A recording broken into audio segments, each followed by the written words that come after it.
अस्सलाम वालेकुम जी, welcome back to my channel. तो इस ड्रेस की डिज़ाइनिंग हमने एक मॉडल से इंस्पायर्ड होकर की है। I hope you like it. Fabric की बात करें, यहाँ पर हमने डस्ट साटन फैब्रिक यूज़ की है 3 मीटर। आप अपने अकॉर्डिंग कोई भी फैब्रिक यूज़ कर सकते हैं, want you want. Width wise भी ये फैब्रिक काफ़ी अच्छी थी। मटेरियल की बात करें तो यहाँ पर हमने कट बीट्स यूज़ की है सिल्वर कलर की, और यहाँ पर कुछ पर्ल्स यूज़ किए हैं और ये फ्लावर सीक्वेंस यूज़ किए हैं। एम्ब्रॉयडरी मटेरियल आप अपने अकॉर्डिंग भी चूज़ कर सकते हैं। तो यहाँ पर हमने कपड़े को 4 फोल्ड में कर लिया है और सबसे पहले हमने नेक की मार्किंग करनी है। तो नेक की मार्किंग हमने अबाउट 7 इंचेस पे मार्क करनी है। नेक के लिए हमने यहाँ पर 3 इंचेस पे मार्क करनी है और शोल्डर डीप के लिए यहाँ पर हमने 7 इंचेस पे मार्क की है। तो ये जो कटिंग की वो है मेज़रमेंट है, ये हमने मीडियम साइज़ की मेज़रमेंट ली है। आप अपने अकॉर्डिंग साइज़ को कम या ज़्यादा कर सकते हैं। अब यहाँ पर हिप की मार्किंग हमने करनी है 20 इंचेस पर और 12 इंचेस पर हमने यहाँ पर बस्ट की मार्किंग करनी है। अब यहाँ पर सारे मेज़रमेंट को हमने लाइन में ड्रॉ कर लेना है।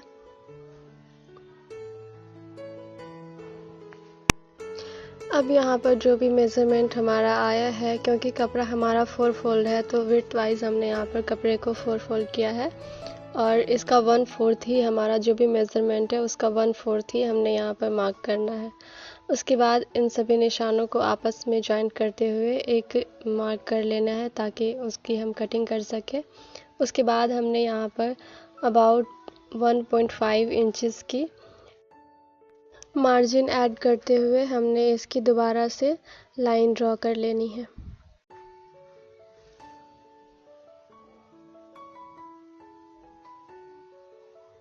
अब इन सभी लाइन को आपस में मिलाते हुए हमने इसकी दोबारा से लाइन कंप्लीट कर लेनी है और इसकी कटिंग कर लेनी है। यहाँ पर हमने ये आर्म होल की शेप दे देनी है और उसको भी हमने पक्का कर लेना है और उसकी भी कटिंग कर लेनी है।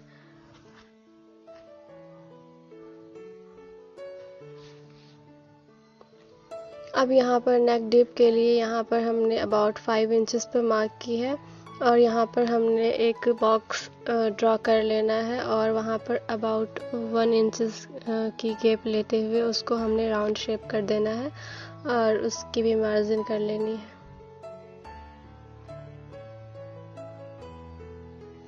यहाँ पर हम नेक की जो डिज़ाइनिंग होगी उसके लिए यहाँ पे हमने मार्क किया है। अब यहाँ पर हमने एम्ब्रॉयडरी स्टार्ट करनी है। तो एम्ब्रॉयडरी के लिए हमने यहाँ पर निडल ली है और ये हमने ये सिल्वर कलर की मल्टी कलर की लीफ सीक्वेंस है, इसको 1 बाय 1 करके इसमें अटैच करना है निडल की हेल्प से।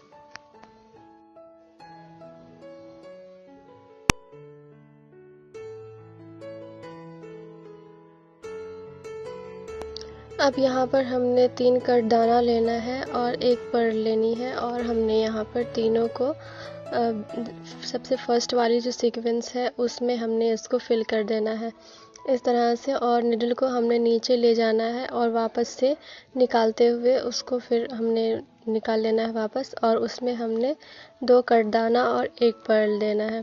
सो बेसिकली यहाँ पर फर्स्ट वाली हमारी जो लाइन है उसमें 3 कटदाना जाएंगे और 2 जो साइड में है उसमें 2 कटदाना। इस तरह से हमारा एक फ्लावर बन जाएगा, फ्लावर नहीं मतलब लीफ बन जाएगा। और उसके बाद हमने दूसरी लाइन में दूसरी सीक्वेंस को छोड़ देना है और तीसरे सीक्वेंस को फिर हमने वहाँ पर सेम पैटर्न में यही लीफ बना लेना है। क्योंकि अगर अब यहाँ पर हमने नेक के अराउंड ऑल साइड्स पर हमने यहाँ पर जो डिज़ाइन हमने बनाई है उसको फिल कर देना है। यू कैन सी इस तरह से हमने जो भी यहाँ पर क्लोज में मैं आपको दिखा रही हूँ तो यहाँ पर आप इजीली इसको समझ सकते हैं और ये डिज़ाइन भी बहुत ही इजी है, बिगनर्स भी इसको इजीली कर सकते हैं।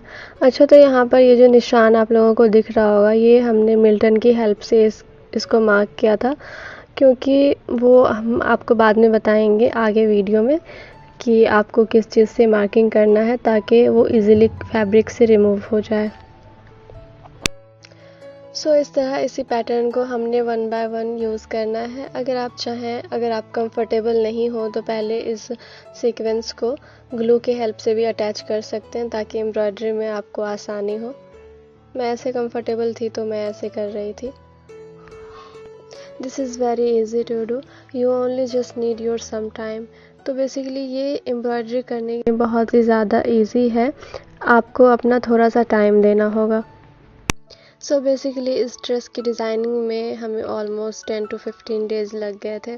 उसके बावजूद भी इस ड्रेस की डिज़ाइनिंग में काफ़ी ज़्यादा प्रॉब्लम्स आई और ये बहुत मतलब हमारी ये ड्रेस जो है वो ख़राब हो गई। वो हम आपके साथ आगे शेयर करेंगे क्यों ख़राब हुई।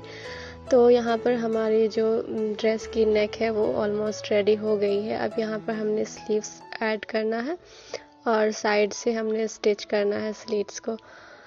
और यहाँ पर हमने साइड से वो जो शोल्डर होता है ना उसको हमने स्टिच कर दिया है और ये नेक भी हमने लगा दिया है। अब हमने इसमें स्लीव्स ऐड करना है। सो अब यहाँ पर हमने स्लिट्स की डिज़ाइनिंग करनी है और यहाँ पर स्लिट्स की डिज़ाइनिंग करने के लिए यहाँ पर मैंने ऑलरेडी मार्किंग कर ली है। सो यहाँ पर हमने जो भी मार्किंग की है तो यहाँ पर तीनों मार्किंग हमारी 2.5 इंच की है और ये डिज़ाइनिंग के लिए हमने ये पैटर्न के लिए ये ऐड किया था मार्क, जो कि हम नहीं कर पाए उसको छोड़ दिए। तो यहाँ पर हमने कट बीट्स लेना है, वही जो मैंने आपके साथ फर्स्ट में शो किया था, और यहाँ पर एक सर्कल बीट्स लेना है और कुछ पर्ल्स लेने हैं। सो यहाँ पर हमने सबसे पहले थोड़ा सा स्पेस छोड़ते हुए निडल को निकालना है और उसमें हमने कट बीट्स को फिल कर देना है। पहले हमने एक नॉट लगाना है ताकि वो हमारा जो फिल होगा कट बीट्स वो निकले नहीं, और यहाँ पर हमने कट बीट्स को इसी तरह से फिल कर देना है जब तक कि हमारा लेंथ कंप्लीट ना हो। सो इस तरह से कट बीट्स को फिल करने में वो इजी हो जाता है और जल्दी फिल भी हो जाता है। सो यहाँ पर हमने कट बीट्स को again and over again fill करना है और इसकी मार्किंग भी मेज़र करते रहनी है ताकि हमें जो लेंथ चाहिए वो उसके अकॉर्डिंग हो सके। तो यहाँ पर अभी इसकी लेंथ जो है वो अबाउट 2 इंचज़ ही हुई है, तो हमने 1 इंचज़ के अराउंड इसमें और कट बीट्स को फिल करना है।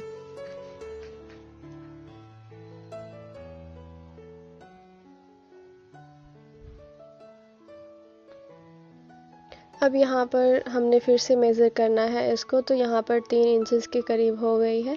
अब हमने यहाँ पर एक पर्ल ऐड करना है और एक सर्कल बीट्स ऐड करना है, और यहाँ पर हमने सर्कल बीट को छोड़ते हुए पर्ल और जितने भी सीक्वेंस हमने ऐड की थी उनमें से थ्रेड को रिवर्स करते हुए जितने भी कट बीट्स हमने यूज़ की है उनमें से हमने निडल को रिवर्स करते हुए इसको ऊपर की तरफ निकाल लेना है।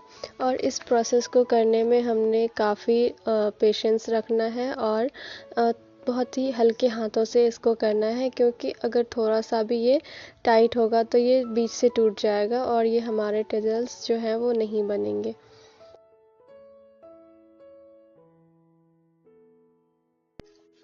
इसी तरह हमने थ्रेड को रिवर्स करते हुए एक नॉट लगा देनी है, और यहाँ पर हमने एक चीज़ का और ध्यान रखना है कि हमने यहाँ पर जो नॉट लगानी है उसको टाइट नॉट नहीं लगाना है, नहीं तो उसकी फिनिशिंग अच्छी नहीं आएगी, टेजल्स या लटकन जो भी आप कह सकते हैं इसको।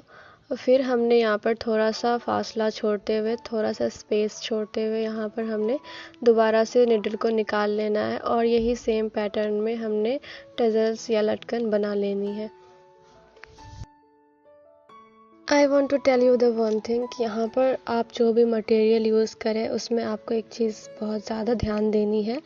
जो भी आप मटेरियल बाय करें या जो भी आप निडल बाय करें उसको आपने जो भी एम्ब्रॉयडरी मटेरियल करनी है तो उसमें से आपको निडल को पास करके देख लेना है, क्योंकि यहाँ पर जो डिज़ाइनिंग हो रही है तो उसमें से हमने जो थ्रेड को रिवर्स करना है कट बीट्स में से, तो उसकी साइज़ और भी ज़्यादा छोटी हो जाती है, तो उसमें आपको उस टाइम में प्रॉब्लम ना हो, उस वजह से आपको पहले ही इसको ट्राई कर लेनी है।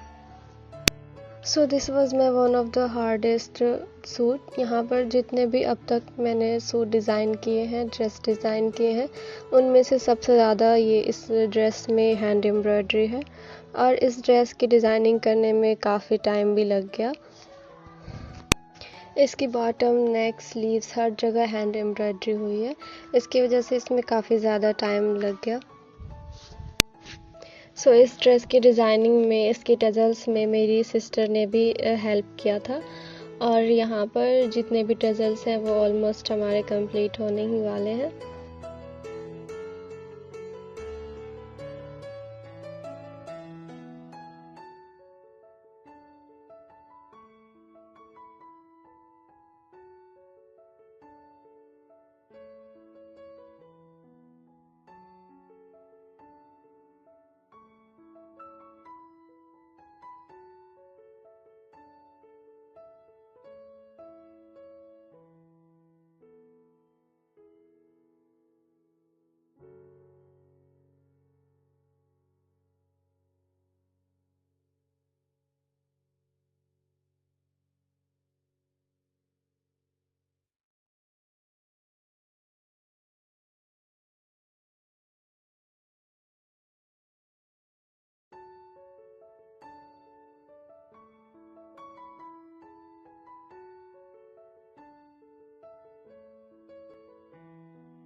अब यहाँ पर हमारे दूसरी टजल्स की लेंथ भी कंप्लीट होने ही वाली है और तीसरी भी हमारी टजल्स जो है वो कंप्लीट हो गई है। और इसकी लेंथ हम आपको मेज़र करके बता देते हैं। तो यहाँ पर जो फर्स्ट वाली टजल्स है उसकी लेंथ हमने यहाँ पर अबाउट 3 इंचज़ रखी है और दूसरी लाइन जो है उसकी लेंथ हमने 4 इंचज़ रखी है और तीसरी लाइन की भी लेंथ हमने यहाँ पर 4 इंचज़ रखी है।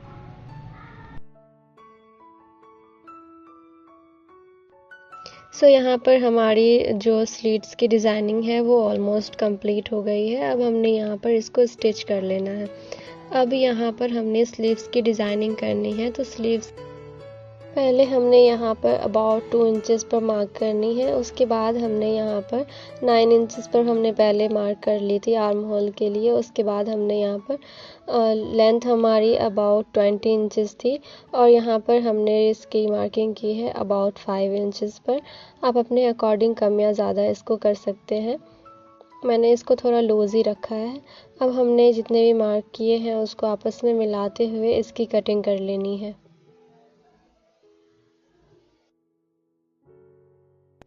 सो अब हमारी स्लीव्स की कटिंग हो गई है। यहाँ पर दोनों स्लीव्स की कटिंग हमने एक ही साथ कर ली थी। यहाँ पर स्लीव्स की एम्ब्रॉयडरी करने से पहले आपके साथ एक और इन्फॉर्मेशन शेयर करना है। तो यहाँ पर मेक श्योर करें कि जो भी मटेरियल आप यूज़ करें वो बहुत ही अच्छी क्वालिटी का हो। यहाँ पर मुझे मालूम नहीं था और जिसकी वजह से मैंने यहाँ पर रॉन्ग मटेरियल यूज़ कर लिया, जिसको धोने से मेरी सारी मटेरियल्स जो है वो ब्लैक पड़ गए थे।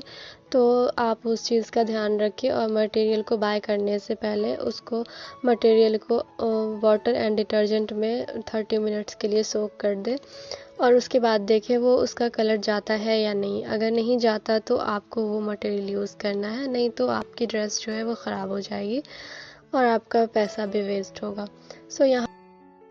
सो अब हमने यहाँ पर स्लीव्स की एम्ब्रॉयडरी करनी है। स्लीव्स की एम्ब्रॉयडरी करने के लिए भी मैंने आपको वो जो नेक की एम्ब्रॉयडरी का पैटर्न बताया था, वही सेम पैटर्न हमने यहाँ पर भी फॉलो करना है। एक लाइन हमने यहाँ पर सीक्वेंस की ऐड करनी है और उसके बाद हमने यहाँ पर 3 कट बीट्स और एक मोती को ऐड करते हुए यहाँ पर एक फ्लावर्स बना लेना है। इसी पैटर्न में हमने स्लीव्स को पूरा फिल कर देना है। आई होप मैंने आपके साथ इस ड्रेस की डिज़ाइनिंग स्टेप बाय स्टेप बताई हो। अगर आपको इस ड्रेस की डिज़ाइनिंग अच्छी लगी होगी तो कमेंट में ज़रूर बताइएगा और इस तरह की वीडियो देखने के लिए हमारे चैनल को लाइक, शेयर एंड सब्सक्राइब ज़रूर करें। Thanks for watching. अल्लाह हाफिज़।